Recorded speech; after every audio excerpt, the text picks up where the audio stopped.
이 속도로 6년만 지나면 고도근시가 될 수 있는 거죠. 고도근시가 되면 나중에 망막박리, 녹내장, 성반변성 같은 질환이 생길 확률이 훨씬 높아지거든요. 근시를 어떻게 막을 수 있어요? 제일 좋은 방법이 원장님, 제가 얼마 전에 인터넷 기사에서 우리나라 소아청소년 근시율이 세계 최고 수준이라는 기사를 읽었어요. 그 사실이에요? 한국 포함 동아시아 국가의 소아청소년 근시 유병률이 세계에서 제일 높습니다. 한국의 5세에서 18세까지 나이에 근시 유병률을 보면 약 70% 내외로 보고되고 있는데요. 일부 연구에서는 79%에 달하는 결과도 있어요. 10명 중 7, 8명꼴로 안경을 쓸 정도로 근시인 친구들이 많다는 거죠. 왜 이렇게 많은 거예요? 근시도 유전 아닌가요? 유전 아닌가라고 많이들 생각하시는데요. 예전에는 눈 나쁜 친구들이 이렇게 많지 않았잖아요. 유전 경향도 물론 있지만 환경이 바뀐 거예요. 그럼 오늘은 근시가 왜 생기는지, 특히 어렸을 때 생기는 근시가 왜 위험한지, 그리고 어떻게 막을 수 있는지까지 전부 알려드릴게요. 먼저 근시는 언제 시작되느냐가 정말 중요합니다. 특히 만 7세에서 9세, 초등학교 저학년 때 진짜 빨리 나빠져요. 이때는 1년에 마이너스 0.4에서 마이너스 0.9디옵터까지 근시 진행 속도가 빨라질 수 있습니다. 디옵터가 안경 도수이죠? 맞아요. 마이너스 0.9면 거의 1년에 마이너스 1디옵터 가까이 나빠진다는 건데, 이 속도로 6년만 지나면 마이너스 6디옵터, 고도근시가 될 수 있는 거죠. 고도근시가 되면 나중에 망막박리, 녹내장, 성반변성 같은 질환이 생길 확률이 훨씬 높아지거든요. 그래서 빨리 발견해서 적극적으로 막아줘야 합니다. 근시를 어떻게 막을 수 있어요? 제일 좋은 방법이 야외에서 노는 거예요. 밖에서 놀라고요? 네, 햇빛을 받으면 망막에서 도파민이라는 호르몬이 분비가 되는데, 이 도파민이 안구가 길어지는 것을 막아주는 신호 전달 물질이거든요. 근시는 안구가 앞뒤로 길어지는 질환이에요. 안구가 길어지면 초점이 망막 앞에 맺혀서 흐리게 보이는 거죠. 이미 근시가 시작된 아이도 야외 활동을 하면 진행을 조금 늦출 수 있어요. 또 햇빛을 받으면 360에서 400나노미터 파장의 좋은 자외선이 다른 기전으로 또 근시 진행을 억제하죠.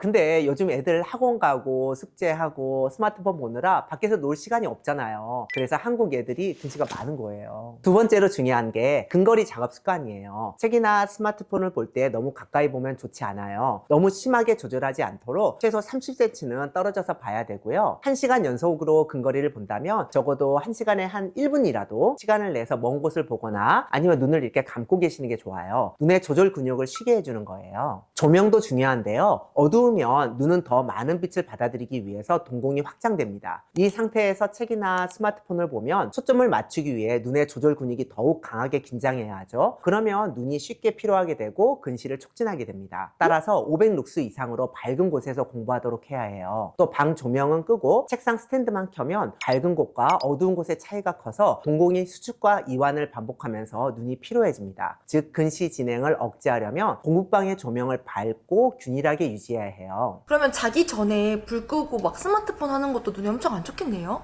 누워서 볼 때 스마트폰이 얼굴에서 더 가까워지기 쉽잖아요. 권장거리인 30cm 이상을 지킬 수가 없는 거죠. 어두운 환경에서 빛을 더 많이 받아들이려고 동공이 확장된다고 말씀드렸잖아요. 이렇게 동공이 확장되면 근거리를 보려고 훨씬 더 많은 조절을 해야 되니까 근시 진행이 촉진하게 돼요. 또 이 상태에서 스마트폰을 보면 블루라이트가 큰 동공을 통해서 마구마구 눈 속으로 들어가죠. 생활 습관이 생각보다 엄청 중요하네요. 그럼 음식 같은 건요? 막 당근이나 블루베리가 눈에 좋다고 했는데 그런 거 챙겨 먹으면 좀 도움이 되지 않을까요? 뭔가 될 것 같죠? 그런데 근시 진행을 막는 음식은 없어요. 루테인이나 오메가3가 전반적인 눈 건강에는 도움이 되지만 근시 자체를 막지는 못해요. 다만 고탄수화물, 특히 설탕이나 음료나 과자 같은 정제 탄수화물은 줄이는 게 좋아요. 인슐린 증가가 안구 성장과 연관될 수 있다는 연구가 있거든요. 근시가 진행이 됐을 때 병원에서는 어떻게 치료를 하나요? 첫 번째는 많이들 들어보셨을 드림렌즈가 있습니다. 잘 때 끼고 자면 각막 중심부를 눌러서 평평하게 만들어요. 그럼 오목 렌즈를 낀 것 같은 효과가 나타나는 거죠. 장점이 뭐냐면 렌즈를 눈에서 제거하고 나서도 하루 이상은 눈 모양이 유지가 돼요. 그래서 낮에는 안경 없이 선명하게 볼 수 있죠. 이와 같이 안경을 쓰지 않게 도와주는 역할도 하지만 근시 진행을 막아주는 효과도 있어요. 드림 렌즈를 끼면 각막의 주변부에는 근시가 남아있게 돼서 신경망막한테 이미 근시가 있으니까 더 근시를 만들지 말라는 신호를 보내기 때문이에요. 제 아이들도 초등학교 2학년 때부터 드림렌즈를 끼고 있는데 마이너스 3디옵터 내외로 잘 선방하고 있습니다. 그럼 대부분 드림렌즈로 하겠네요? 꼭 그렇지는 않아요. 드림렌즈는 마이너스 5디옵터까지만 교정 효과가 있고 근시 도수가 낮을수록 효과가 좋아요. 그리고 하드렌즈라서 착용이 불편해서 못 끼는 경우도 있고요. 보호자분이 매일 세척하고 끼워줘야 하는 번거로운 것도 있죠. 막 드림렌즈가 이제 효과가 없는 친구들이나 이렇게 착용이 어려운 경우에는 어떻게 해야 돼요?